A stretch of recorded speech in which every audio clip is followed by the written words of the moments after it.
The grid. A digital frontier. I pictured patriots as they moved throughout our country. Do they look like individuals or small business? Were the rallies like church? I keep dreaming of a world I hope to one day see. And then, today, I got in. Hello, fellow Americans. This is Chris Kuhlmann, your host with the Kingdom Patriot Group. Welcome to The Grid, where faith, politics, and commerce intersect. This is a difficult topic to tackle, and I'm so glad that I'm not doing it alone. I want to welcome back co-host Shaun Griffin. How you doing today, Shaun? Thank you, Chris. Doing really, really well. Just a quick recap from last week. If you remember, we listened to a couple of audio clips, one from Wretched Radio. It is everything from the people in the KKK, white supremacists, all the way to, it was kind of nice when we said a Pledge of Allegiance and sang America the Beautiful. Congratulations. If you are anywhere in that spectrum, you're a Christian nationalist. And we also listened to a brief clip of Christians against Christian nationalism.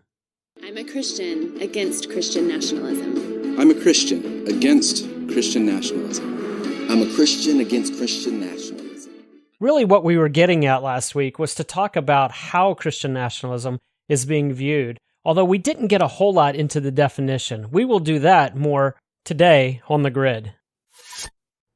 There's an article in Christianity Today that was written in February of 2021. And just to sort of preface the context, I noticed a lot of the research around Christian nationalism, or a lot of people were commenting on it within weeks or a few months of what happened on January 6th, because I think so many people were afraid of the fallout and they attempted to define what happened on January 6th with the term Christian nationalism, when in reality, it may not have applied to the vast majority of people. But when we get back, let's jump into that conversation from the article in Christianity Today.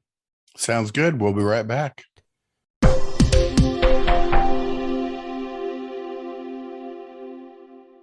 Welcome to this week's News and Review. Recently, 2 states passed legislation to, quote, prevent transgender females from taking part in female sports. Unfortunately, in both these states, both with Republican governors, this legislation was vetoed.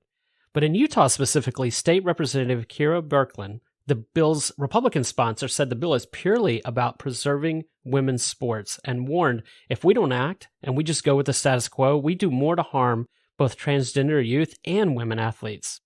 Well, here's what's different. In Utah, the GOP-controlled legislature just overrode the governor's veto with a supermajority. The House voted 56-18, and the Senate voted 21-8 to override Governor Cox's vetoes. These moves come in the wake of the controversy of swimmer Leah Thomas, a male who is a transgender, who rewrote the record books recently by destroying the competition in the women's NCAA swimming championships. In other news, the unvaccinated. There's always a story about the unvaccinated. Quietly, the Supreme Court has temporarily granted the Pentagon's request to limit the deployment of unvaccinated active U.S. military members who refuse to get the COVID-19 vaccine based on religious grounds. This lawsuit was brought by 35 unvaccinated Navy SEALs. It seems this administration just picks their battles everywhere. Justice Alito, in particular, vehemently disagreed and believed this was a violation of religious liberty, yet Justice Kavanaugh sees that the president has almost unlimited authority in how he runs the military. This temporary stay only applies to the case while it's making its way through the lower courts, but I'm sure there'll be more controversy regarding this. Okay, speaking of the Supreme Court, oh my, welcome to the hot seat, Judge Ketanji Brown Jackson. Bill Maher says, I quote, today's GOP would be thrilled to have no black justices on the Supreme Court. Wow, really? I guess he didn't realize that Justice Thomas is one of a conservative's most favorite justice, and oh, by the way, he happens to be black. These confirmation hearings have been a lightning rod, but first, I do want to say this. In regards to Ketanji Brown Jackson, she is very composed, very likable, seems to be a very nice human being, and it cannot be easy to sitting through a confirmation hearing where you know that people are asking you questions to see if you will trip up. That doesn't mean that I agree with her judicial philosophy, and that, folks, is the heart of this discussion. Justice Kavanaugh was accused of being a gang rapist who drugged his victims and absolutely had no basis in fact. It absolutely had nothing to do with his judicial philosophy. But boy, we've got to ask these important questions. But if you ask Ketanji Brown Jackson questions that refer to her being soft on criminal sentencing, her belief in critical race theory, or even rejecting laws that clearly speak to congressional intent, whoa, now you're a racist. That kind of stuff drives me nuts. She is a judicial activist through and through. Judicial activist in that she creates law from the bench. Let's just listen to a couple of clips that speak to some of her philosophy. Can you provide a definition for the word woman? Can I provide a definition? Mm-hmm. No. Yeah. I can't. Are you serious? You can't provide a definition of a woman? Come on, man. You've got to be serious. I can tell you exactly what this means. If the judge was to say biologically that we can define a woman and know what her to be, she in essence is turning her back on the entire community that believes that every gender ideation beyond male and female is absolutely accepted and is completely determined by the individual with no basis in science. Okay, well, what about this statement from Ted Cruz during her confirmation hearing? Either assigned or recommended. They include critical race theory and introduction. They include the end of policing and an advocacy for abolishing police. They include How to Be an Anti-Racist by Ibram Kendi. So for context, Ketanji Brown Jackson is actually a board member of the Georgetown Day School, in which she had earlier stated she didn't believe critical race theory was being taught and that the board did not control curriculum. So Ted Cruz is responding to that. This is incredibly important. It's really important towards judicial philosophy, because if you believe that the entire legal system is inherently racist, then an activist takes it upon themselves to right what they see as wrong, and thus that's how you become an activist judge. So, okay, I get it. She's a board member, and maybe she is not paying that close attention, and she wasn't aware that critical race theory was being taught. Let's take that a step further. Judge Jackson actually praised the late Derek Bell. Who is that? Do you remember our conversation about Derek Bell back weeks ago when we did a podcast on critical race theory? Derek Bell is better known as the godfather of critical race theory. In fact, Judge Jackson claimed that she has drawn heavily from leading CRT advocate Janet Bell, which is Derek Bell's wife. Bet you didn't hear that on CNN. Contact your senator today. Oppose the confirmation of this Judge Jackson. She's a nice person, but she's also a political activist from the bench. For this week's News and Review, that's a wrap.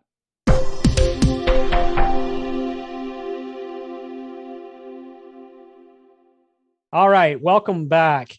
Let's dive into this Christianity Today article. As now you've seen where we've talked a little bit about how people are being labeled and even the divisiveness around Christian nationalism. But now we're going to switch gears and we're going to dive into try to define it for you. That's why we're diving into this Christianity Today article. All right, so they have the subtitle, What is Patriotism and Is It Good? Patriotism is the love of country. It is different from nationalism, which is an argument about how to define a country. Christians should recognize that patriotism is good because all of God's creation is good, and patriotism helps us appreciate our particular place in it. Our affection and loyalty to a specific part of God's creation helps us to do the good work of cultivating and improving the part we happen to live in. As Christians, we can and should love the United States, which also means working to improve our country by holding it up for critique and working for justice when it errs. Wow. As you read that, I mean, that paragraph is honing in on patriotism. Shaun, what's wrong with that? I read that and I go, yep, that's exactly how I feel. I couldn't have written it better myself.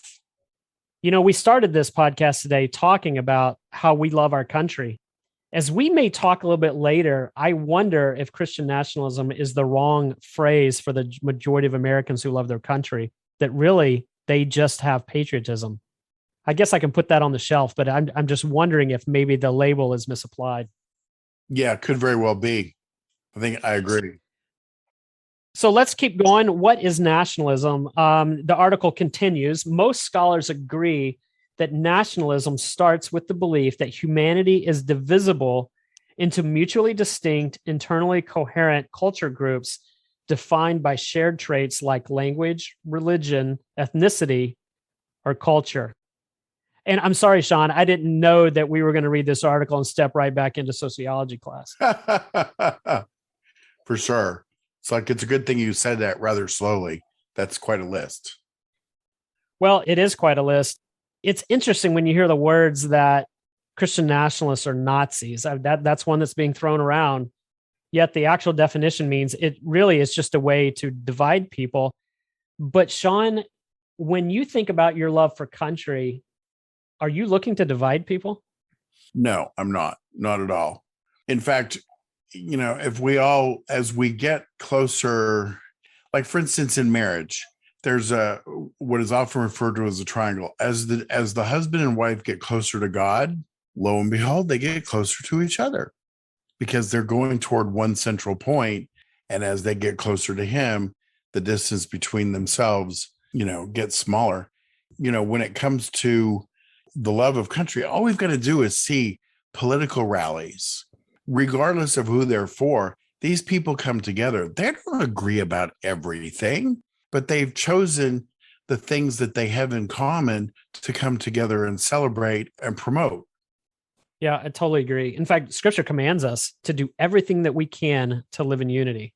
And sometimes I think Christians get labeled with this divisive nature because we want to, as the first paragraph said, is to work for justice when we see errors, justice for the unborn, justice for Christians who want to worship freely without the government impeding on the ability to do so. Yes.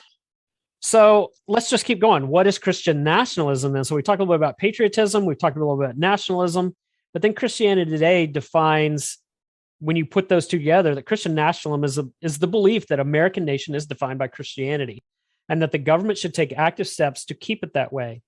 Now, popularly, Christian nationalists assert that America is and must remain a Christian nation, not merely as an observation about American history, but as a prescriptive program for what America must continue to be in the future.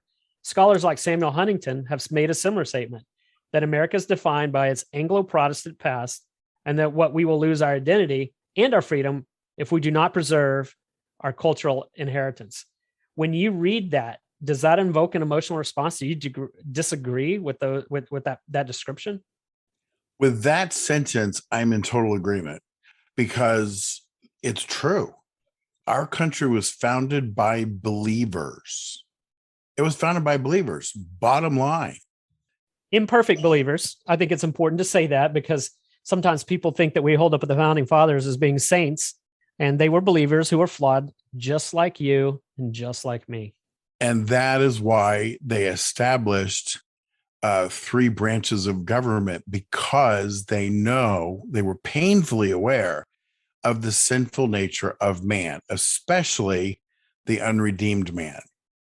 I think that is a great point. Because all of that power residing with one person, oh my goodness.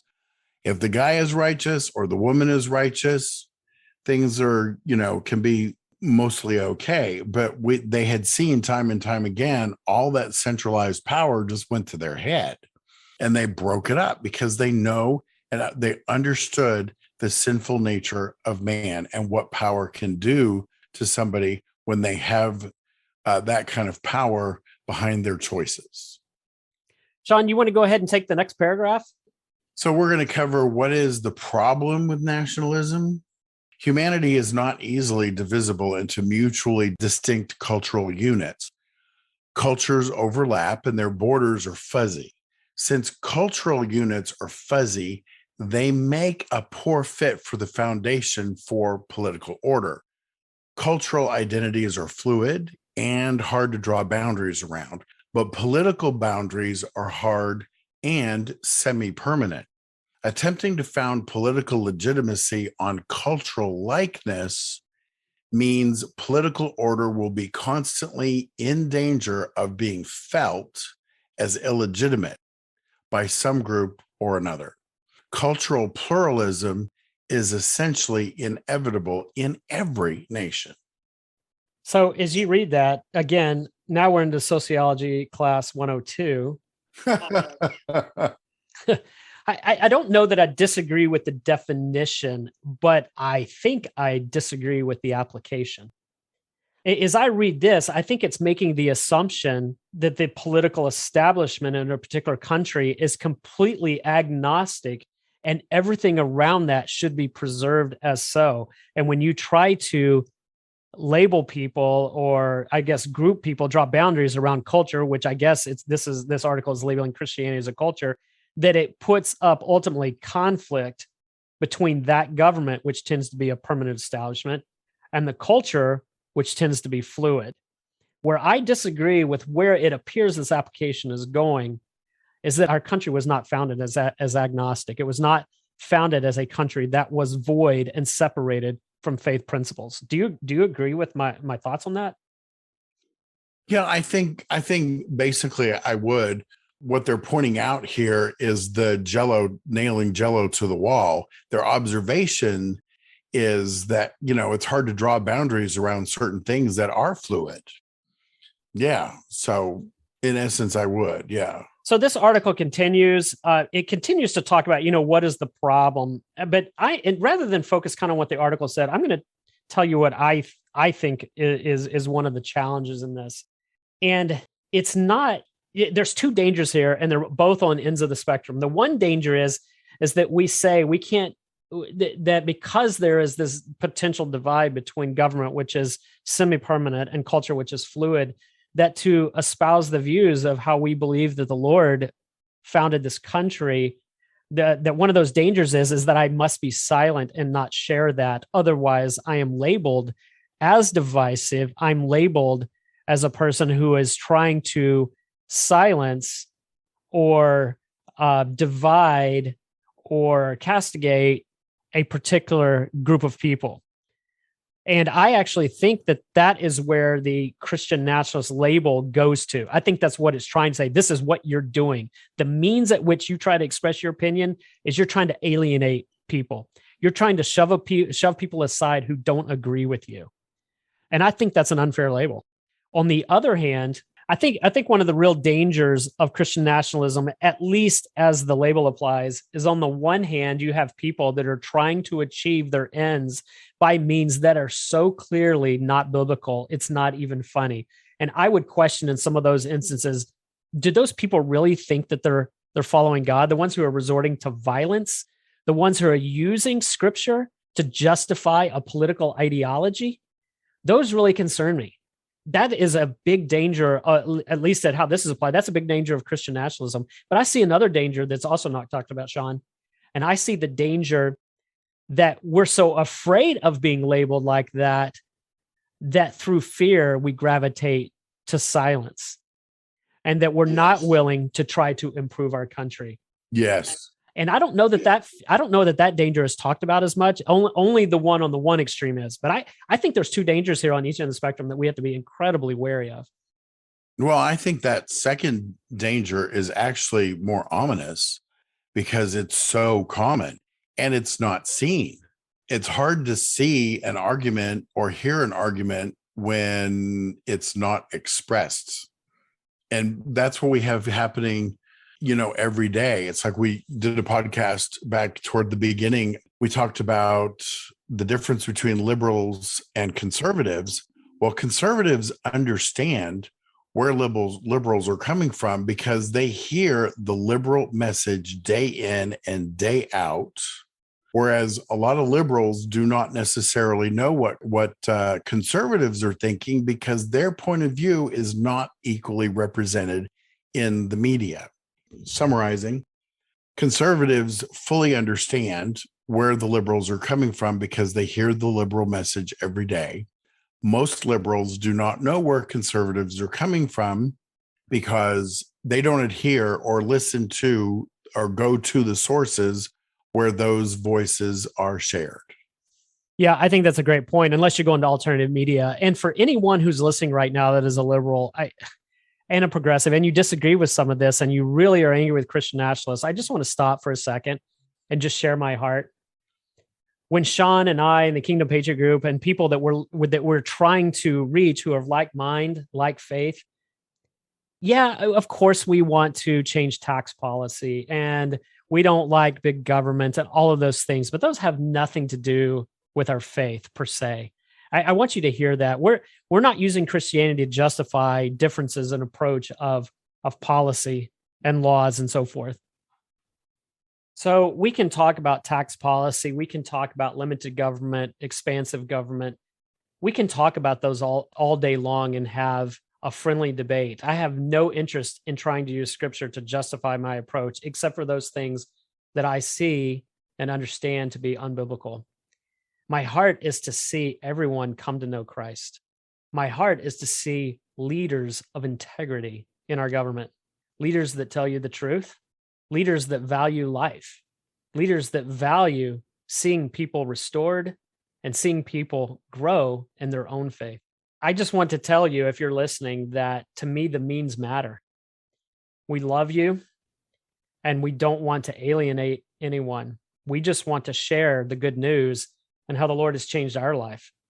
And we know that politics is an arena that we should be allowed to do that should not be an area that has to be shut off and cut off from that conversation where we can share good news. So I just wanted to take a moment to share my heart in that area.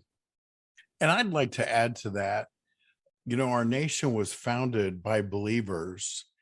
And as long as we have godly influence in government, then we're going to be able to sustain this experiment that is a blessing to people who believe and follow Jesus, just as much as it is for folks who are on the complete opposite side of the spectrum. This country is a blessing to anybody who lives here. We are all benefiting from the fruit of what this country has become, regardless of what you actually believe in. And the evidence is the simple fact that we have a lot of people trying to illegally get into this country. If it was as bad as some of the people in the media say it is, people would not be trying to get into it illegally. Yeah, totally agree with you. There's several other items in this article, and we want to move on, but this article will be posted in the show notes so that you can go get that. I think it's important to read the article. You may not agree with the whole thing, but yet I do think that Christianity Today made an honest attempt to define nationalism, to define Christian nationalism in more of a neutral point of view, and then explain the good and the bad of patriotism and the inherent dangers that may exist with a certain line of thinking. So what I would like to do now is that was Christianity Today. So that was a magazine of believers who are tackling, in essence, a label that actually applies to them or could apply to them because Christian nationalism is applying to Christians. But I'm going to take a moment and we're actually going to go to, okay, what would a secular definition look like? And I'm not saying it's the source of all truth, but one thing we know, when you Google something, one of the first places you click is going to be Wikipedia. So I'm going to jump into that article and read some of those definitions of Christian nationalism. Like Chris said, we'll discuss Wikipedia's take on Christian nationalism right after this. Phenomenal Christianity is a book, a belief, and an experience written by Shaun Griffin. It chronicles a lifestyle of power that transforms lives by revealing the love of God and the ways of his kingdom. Jesus promised us just that in Acts 1:8. But you will receive power when the Holy Spirit has come upon you, and you shall be my witnesses both in Jerusalem, in all Judea and Samaria, and even to the remotest part of the earth. As a Christian, can you imagine living every day with that kind of supernatural power? Phenomenal Christianity is a book of stories. Stories where through prayer, Shaun was able to see God move in tangible ways so that others might experience healing and the love of Christ. Shaun has an evangelist's heart as he desires to see the church move in the supernatural. Shaun is also a patriot whose love for country is only exceeded by his love for Christ. I've known Shaun for years, and I can assure you, you are in good company. Check out his book, Phenomenal Christianity, on Amazon or visit his YouTube channel, Phenomenal Christianity. That's Phenomenal Christianity, the book or the YouTube channel. Be sure to drop Shaun a note and let him know that you are a Kingdom Patriot. In order to expand our audience to like-minded believers and patriots, you have to tell them about us. How do you do that? I'm so glad you asked. Right now, in this moment, hit that follow button on your podcast and give us a 5-star rating. Tell your friends and your neighbors about this community. Share any episode on your social media. If you feel compelled to share that photo of little Johnny who fell in a puddle, then surely sharing an episode of The Grid is just as easy. Help us today. Tell others about the Kingdom Patriot Group and this podcast, The Grid. Welcome back. All right, so I'm quoting directly from Wikipedia. This will also be posted in the show notes.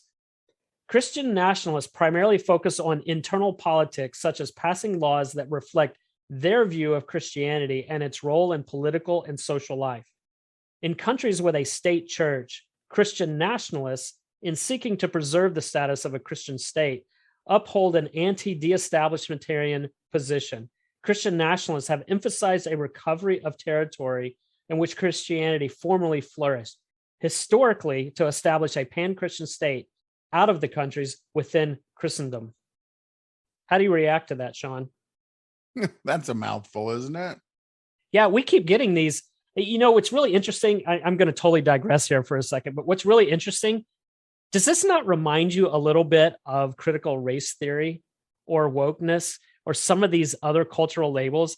It's people get so passionate about them, but at the end of the day, it is so difficult to actually bring clarity on what the definition really is. Right. It really is. To me, this is written by somebody who is not a believer, and they're just lumping everything into one big blob. So, well, let me continue with it. It says, these people actively promote religious discourse in various fields of social life, politics, history, culture, science. With respect to legislation, for example, Christian nationalists advocate blue laws. Okay, in one sense, I actually don't disagree with that, in the sense of I would support a law that says that we should go ahead and celebrate Sabbath. I think that's a biblical principle, that we should all have a day of rest. Right. But that's not because I'm promoting some sort of nationalism. I just think it's a wise principle. Well, yeah. I mean, the Sabbath was created for rest. Anybody who practices a Sabbath, regardless of what day it is, when they take a day off to rest, it helps them with their work.